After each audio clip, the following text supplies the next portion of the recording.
이재명 대통령의 최측근 김용 전 민주연구원 부원장이 대법원의 보석 결정으로 조금 전에 풀려났습니다. 이번이 세 번째 석방입니다.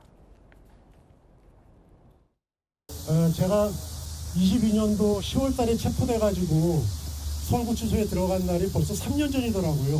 3년 동안의 기간에 세 번의 구속, 세 번의 보석, 반드시 승리할 거라고 생각되고 벌써 세 번의 구속 이후에 또 세 번의 석방이라는 진기한 기록을 지금 세우고 있습니다. 자, 일단 경과를 한번 짚어볼게요. 그러니까 이번이 1심 그리고 2심에 이어서 세 번째 보석 석방인 거죠? 네, 그렇습니다.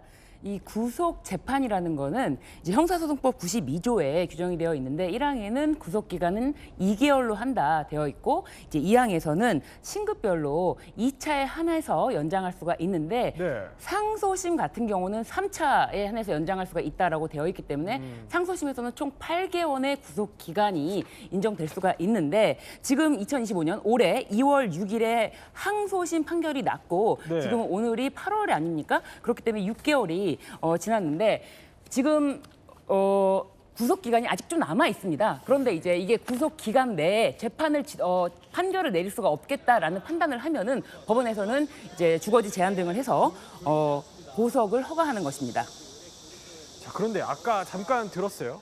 김용 부원장 측에서 이런 얘기를 합니다. 그러니까 진기한 기록이라고 표현을 할 정도예요. 그러니까 3년 동안 보면은 세 번의 구속 그리고 또 세 번의 보석이 있었거든요.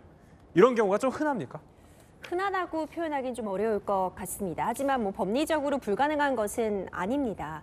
이번 보석 결정 같은 경우에도 재판부에서 지금 어쨌든 1심과 2심에서 징역 5년의 실형이 선고되었다고 해도 대법원 확정 판결이 나오기 전이기 때문에 여전히 뭐 무죄 추정의 원칙은 적용되는 상황이라고 보여지고 대원칙으로 돌아간다면 불구속 상태에서 수사와 재판을 받는 것이 원칙입니다.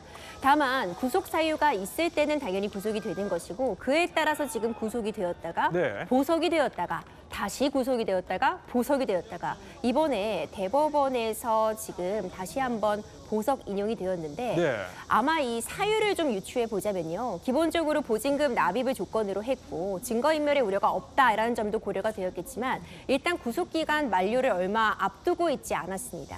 구속기간이 만료될 때까지 어차피 대법원 판결이 나오기 어렵다는 판단을 했다면 적어도 그냥 석방을 해주는 것보다는 그러니까 조건을 걸고 보석이라도 해두고 조건 하에서 석방을 하겠다라고 해석은 해볼 수 있을 것 같지만 그럼에도 불구하고 좀 진귀한 기록이다라는 평가를 할 수 있을 정도로 이례적이라는 평가 역시도 가능해 보입니다. 근데 아까 보증금 납입을 해주셔서 근데 사실 돈 낸다고 해서 이걸 다 보석으로 석방될 수 있는 것도 아니잖아요. 그렇죠. 그러면 사실 너도 나도 보석 신청해 볼 수 있겠죠. 보석이 항상 다 허락되는 것은 아니지만 재판부에서 판단했을 때 불구속 상태에서 재판을 받아도 충분하다고 한다면 보석이 신청이 되면 받아들여질 수 있는 부분은 맞습니다.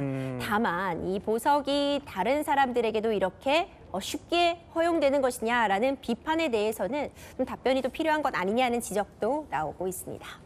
자, 그런데 신유진 변호사.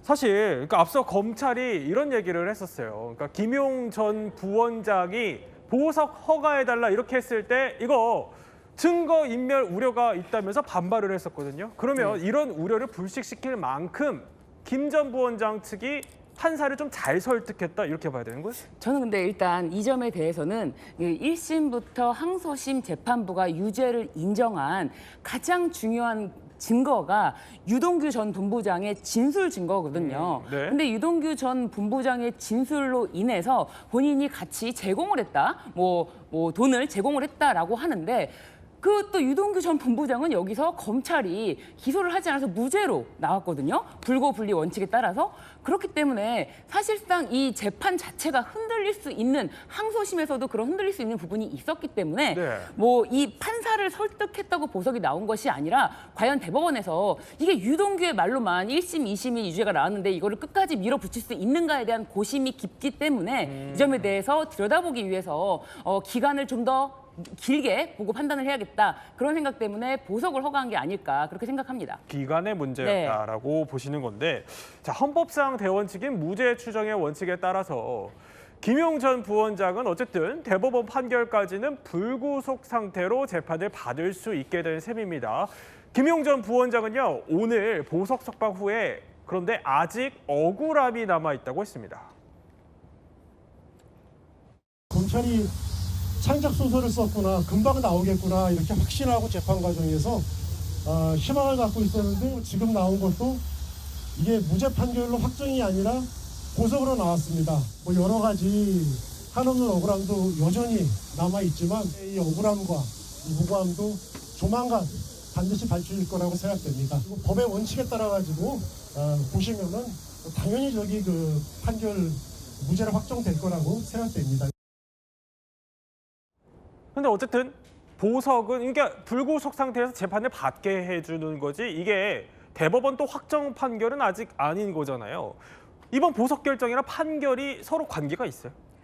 사실 관련이 아예 없다고 볼 수는 없겠지만 그렇다고 결정적인 영향을 끼치는 건 전혀 아니라고 봅니다.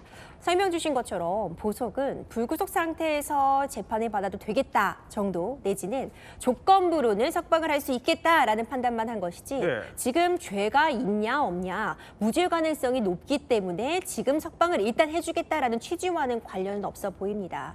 다만 뭐 직간접적으로 적어도 불구속 상태에서 재판을 받는 것이 방어권 행사 측면에서 뭐 유리한 측면은 맞지만 그것도 좀 예외적인 부분이요. 지금 대법원입니다. 이 대법원에서는 사실상 법리만을 다투는 것이지 어떤 네. 치열한 새로운 공방이 온다고 보기는 어렵기 때문에 뭐 불구속 상태라는 것이 당연히 개인의 신병상으로는 도움이 되고 훨씬 편하겠지만 그렇다고 방어권 행사에 훨씬 더 유리해졌다라고 또 볼 수 있는 상황도 아니거든요.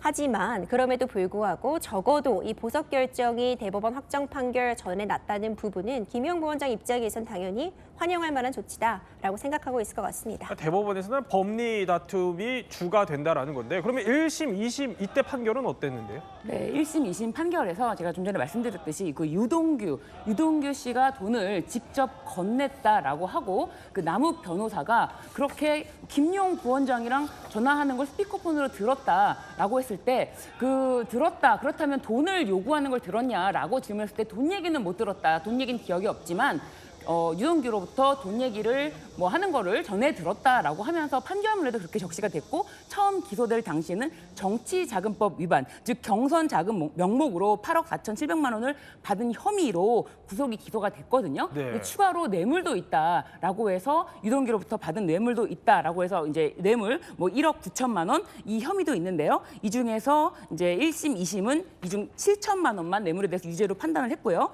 그리고 이제 김용 부원장은 이 부분에 대해서 유동규 진술만 가지고 믿으려면은 유동규 진술의 신빙성을 깨기 위해서 유동규가 진술이 번복이 됐었는데 네. 유동규가 자신이 구속되기 전에 했던 진술과 구속된 후에 했던 진술이 바뀌었고 그렇다면 이거를 요구했는데 그런 부분을 요구한 걸 들어주지 않아서 이런 판결에 대해서는 대법원이 좀 더 들여다보려고 하는 것 같습니다.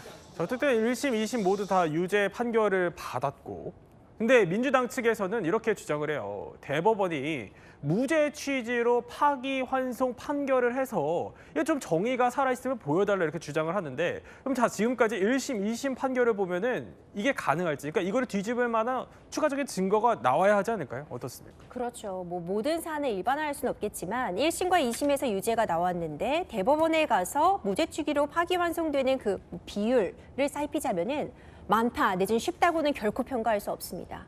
그러니까 1심과 2심에서 이제 동일한 논리로 어쨌든 유죄 판단을 받았다면 네. 확률적으로 보자면 대법원에서도 유죄가 나올 확률이 더 높다고 볼 수 있겠죠.